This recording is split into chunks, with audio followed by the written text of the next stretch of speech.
നമ്മുടെ മോദിയുടെ കരച്ചിൽ കഴിഞ്ഞ 2 ദിവസമായിട്ട് നമ്മളെല്ലാവരും കാണുന്നുണ്ട് അല്ലേ? മോദിയുടെ കരച്ചിൽ കണ്ടിട്ട് സഹിക്കാൻ പറ്റാണ്ട് നമ്മുടെ നാട്ടിലെ ഇന്ത്യയിലെ എല്ലാ സംഘികളും കൂടെ കരയുന്നുണ്ട്. കൂടെ കരയുന്നതിന്റെ ഭാഗമായിട്ടാണ് ബീഹാറിലെ ബന്ദ്, ഡൽഹിയിൽ ബന്ദ്, കേരളത്തിലെ നമ്മുടെ നാട്ടിലെ സകല സംഘികൾ റോട്ടിലിറങ്ങി പ്രതിഷേധമാണ് മോദിയുടെ അമ്മനെ പറഞ്ഞു, മോദിയുടെ അമ്മനെ പറഞ്ഞു എന്നുള്ളത്. അങ്ങനെ സംഘികളും മോദിയും കരഞ്ഞ് കരഞ്ഞ് കരഞ്ഞ് അതൊരു മുതലക്കണ്ണീരായിട്ട് ഇങ്ങനെ മുന്നോട്ട് പോവാണ്. ഇനിയും നിർത്തിയിട്ടില്ല, കാരണം വേറെ പറയാനൊന്നും ഇല്ലാത്തത് കൊണ്ട് തൽക്കാലം അമ്മയുടെ കണ്ണീര് പിടിക്കുക എന്ന് തന്നെയാണ് നമ്മുടെ മോദിയും സംഘികളും വിചാരിച്ചത്. പക്ഷെ ഇതൊക്കെ കണ്ട് അപ്പുറത്ത് നിൽക്കുന്ന സാധാരണ, അതായത് സംഘികളല്ലാത്ത സാധാരണ ജനങ്ങളും പിന്നെ നമ്മുടെ പ്രതിപക്ഷത്തിരിക്കുന്ന മറ്റു പാർട്ടിയിലെ ആളുകളും ഇതൊക്കെ കണ്ടിട്ട് മനസ്സിൽ പൊട്ടിച്ചിരിയാ ചിരിക്കുന്നത്. അതായത് അമ്മനെ പറഞ്ഞതിൽ ചിരിക്കുന്നതല്ല, അമ്മനെ ഏതൊരമ്മനെ പറഞ്ഞു കഴിഞ്ഞാലും ഏതൊരച്ഛനെ പറഞ്ഞു കഴിഞ്ഞാലും ഇനിയിപ്പോൾ സഹോദരനെ പറഞ്ഞ സഹോദരി, ഭാര്യ, ഭർത്താവ്, ആരെ മോശം അങ്ങോട്ടും ഇങ്ങോട്ടും പറഞ്ഞാലും ഈ വേദന എല്ലാവർക്കും വേണം. അമ്മനെ പറഞ്ഞുകൊണ്ട് മാത്രം വേദന ഉണ്ടാകുന്നതിൽ അർത്ഥമില്ല. എല്ലാം ആരെന്ത് പറഞ്ഞാലും നമ്മളെല്ലാവരും വേദനിക്കുക തന്നെ വേണം. അപ്പൊ പിന്നെ മോദിയുടെ അമ്മക്ക് ഒരു സ്പെഷ്യൽ കാറ്റഗറി ഒന്നുമില്ല, അത് ആരമ്മയിലും കണക്കാണ്. പിന്നെ മോദിയുടെ അമ്മേനെ ഈ രാജ്യത്തിന്റെ അമ്മയാക്കാന്നൊക്കെ സംഘികൾ വിചാരിച്ചു കഴിഞ്ഞാൽ അതൊക്കെ വെറും നിങ്ങളുടെ മനസ്സിലെ ചിന്തകൾ മാത്രമാണ്. മോദിയുടെ അമ്മ മാത്രമാണ്, രാജ്യത്തിന്റെ അമ്മയല്ല. അപ്പൊ മോദിയുടെ അമ്മനെ ഏതോ ഒരു കോൺഗ്രസ് പ്രവർത്തകൻ എന്ന് പറഞ്ഞ ഒരുത്തൻ എന്തെങ്കിലും പറഞ്ഞതിന് രാജ്യത്തെ എല്ലാ അമ്മമാരോടും മാപ്പ് പറയേണ്ട ആവശ്യവും ഇവിടെ ഇല്ല. ഇനിയിപ്പം ആ ചീത്ത പറഞ്ഞവന് ഒരു മാപ്പ് പറയണമെന്ന് ആഗ്രഹം ഉണ്ടെങ്കിൽ അത് അവൻ പറഞ്ഞോട്ടെ. അതിന് രാഹുൽ ഗാന്ധി മാപ്പ് പറയണം, അതല്ലെങ്കിൽ കോൺഗ്രസ് നേതാക്കൾ മാപ്പ് പറയണം, രാജ്യത്തെ എല്ലാവരും മാപ്പ് പറയണം എന്നൊക്കെ പറഞ്ഞു കഴിഞ്ഞാൽ വിശ്വഗുരു മോദിനെ സംഘികളാക്കുന്ന സാധനമാണ്. വിശ്വഗുരു മോദി ആയിട്ടില്ല, അതുകൊണ്ട് തന്നെ വിശ്വഗുരുവിന്റെ അമ്മ വിശ്വ അമ്മ ആയിട്ടും ഇതുവരെ എവിടെയും മാറിയിട്ടില്ല എന്ന് നമുക്ക് എല്ലാവർക്കും അറിയാം അല്ലെ? പിന്നെ ബയോളജിക്കൽ ദൈവമായിട്ടുള്ള മോദിക്ക് ഇങ്ങനത്തെ സെന്റിമെന്റ്സും കാര്യങ്ങളും ഉണ്ട് എന്ന് അറിഞ്ഞതിൽ വളരെ സന്തോഷം. ഒരു മനുഷ്യനായിട്ട് സ്വയം ഒരു തോന്നലൊക്കെ വന്നതിലും നമുക്കൊക്കെ സന്തോഷിക്കാം. ദൈവമല്ല എന്നുള്ളൊരു സ്വയം തിരിച്ചറിവ് മോദിക്കും അതുപോലെ തന്നെ സംഘികൾക്കും ഉണ്ടാവട്ടെ എന്നും കൂടെ നമുക്ക് പ്രത്യാശിക്കാം അല്ലെ? അതൊക്കെ നമ്മളെ കൊണ്ട് അതൊക്കെ പറ്റുള്ളൂ. അപ്പം എന്തിനാണ് മോദി കഴിഞ്ഞ കുറെ ദിവസങ്ങളായിട്ട് കരച്ചിൽ നാടകം കൊണ്ടുവന്നതെന്നുള്ളതും അതെടുത്ത് വെച്ചിട്ട് ഇത്രയും വലിയ പ്രക്ഷോഭങ്ങൾ ഈ പറഞ്ഞ നമ്മുടെ നാട്ടിലെ സംഘികൾ ഉണ്ടാക്കുന്നത് എന്തിനാനുള്ളതുമാണ് നമ്മൾ ഈ വീഡിയോയിൽ കാണാൻ പോകുന്നത്.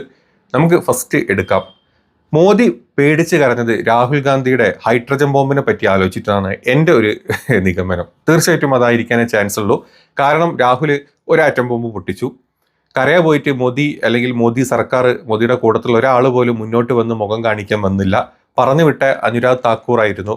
അയാൾ പൊട്ടിപ്പൊളിഞ്ഞ് പറഞ്ഞ വിഡ്ഢിത്തങ്ങളൊക്കെ മനസ്സിലാക്കി പിന്നെ പുറത്തോട്ട് പോലും വന്നിട്ടില്ല, വെറുതെ ഒരു പത്രസമ്മേളനം പോലും കൊടുത്തിട്ടില്ല.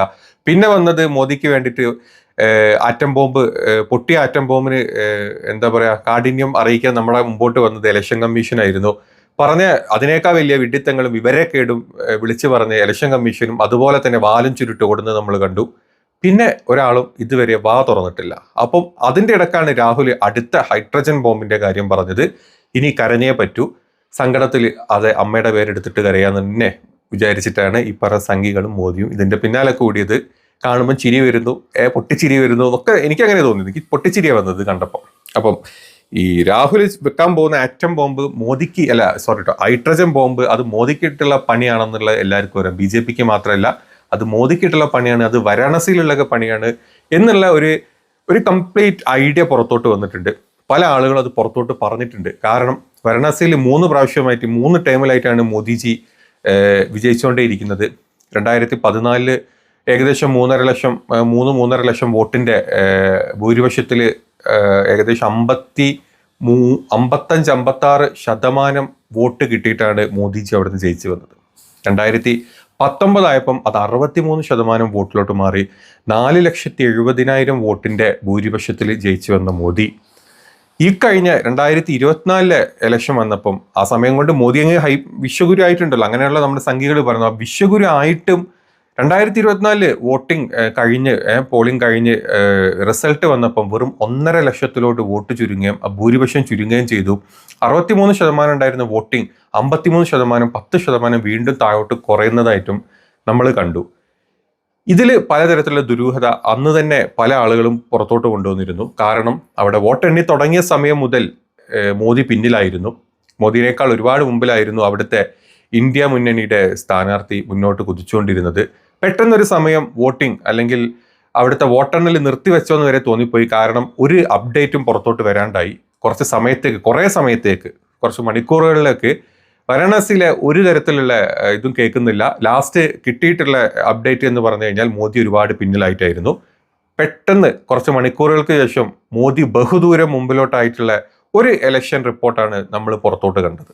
ഇത് കണ്ടപ്പോൾ തന്നെ അന്ന് കുറെ ആളുകൾ അതിനെതിരെ സംസാരിച്ചിരുന്നു. എവിടെയില്ലാത്ത പ്രത്യേക പ്രതിഭാസങ്ങളൊക്കെയാണ് നമ്മുടെ ബയോളജിക്കൽ ദൈവത്തിന്റെ മണ്ഡലത്തിൽ നടക്കുന്നത്. തോറ്റു നിന്ന ബയോളജിക്കൽ ദൈവം പെട്ടെന്ന് ഒരു പുകമുറ പോലെ എന്തൊക്കെയോ വരുന്നു. അത് കഴിഞ്ഞ് മറയുന്ന പുറത്തോട്ട് വന്നപ്പം നമ്മളെ തോറ്റു നിന്ന ബയോളജിക്കൽ ദൈവം കംപ്ലീറ്റ്ലി ഒരുപാട് മുന്നോട്ടായിട്ട് അവസാനം 1.5 ലക്ഷത്തിൽ കൊണ്ട് നിർത്താനേ അവർക്ക് പറ്റിയിട്ടുള്ളൂ. 3 ലക്ഷമോ 4 ലക്ഷമോ 5 ലക്ഷമോ ഒന്നും ആ വോട്ടിംഗ് പോയിട്ടുണ്ടായിരുന്നില്ല. അപ്പം രാഹുൽ ഗാന്ധി കഴിഞ്ഞ കുറച്ച് മാസങ്ങളായിട്ട് നമ്മളെല്ലാവരും വിചാരിച്ച് കർണാടകയിലെ മഹാദേവപുരത്ത് മാത്രമാണ് തമ്പടിച്ചത്, അല്ലെങ്കിൽ അവിടുത്തെ വോട്ടിംഗ് അല്ലെങ്കിൽ വോട്ടേഴ്സിന്റെ ലിസ്റ്റ് മാത്രമാണ് ചെക്ക് ചെയ്യുന്നതെന്ന് വിചാരിച്ചെങ്കിൽ നമുക്കത് തെറ്റിയിട്ടുണ്ട്. പല സ്ഥലങ്ങളിലും വോട്ടേഴ്സ് ലിസ്റ്റ് ചെക്ക് ചെയ്തുകൊണ്ടിരിക്കുന്നുണ്ട് ഈ ഒരു പ്രതിപക്ഷ പാർട്ടിയിലെ ഒരു ടീം എന്ന് പറഞ്ഞു കഴിഞ്ഞാൽ. അത് മിക്കവാറും ഏറ്റവും കൂടുതൽ ഹൈഡ്രജൻ ബോംബായിട്ട് പൊട്ടിക്കാൻ ചാൻസ് ഉള്ളത് നമ്മുടെ പ്രധാനമന്ത്രിയുടെ ആസനത്തിൽ തന്നെ ആയിരിക്കും. അതുകൊണ്ട് തന്നെ ആ ബോംബ് പൊട്ടാൻ പോകുന്നത് വാരണാസിയിൽ തന്നെ ആയിരിക്കും.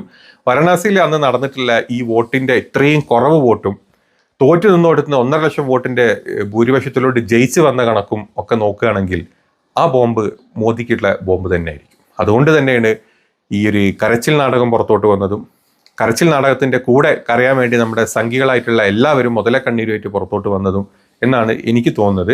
ഏതാണെങ്കിലും നമുക്ക് നോക്കാം. രാഹുലിന്റെ ആ ഒരു ഹൈഡ്രജൻ ബോംബിന് വേണ്ടിയിട്ടാണ് എല്ലാവരും വെയിറ്റ് ചെയ്യുന്നത്.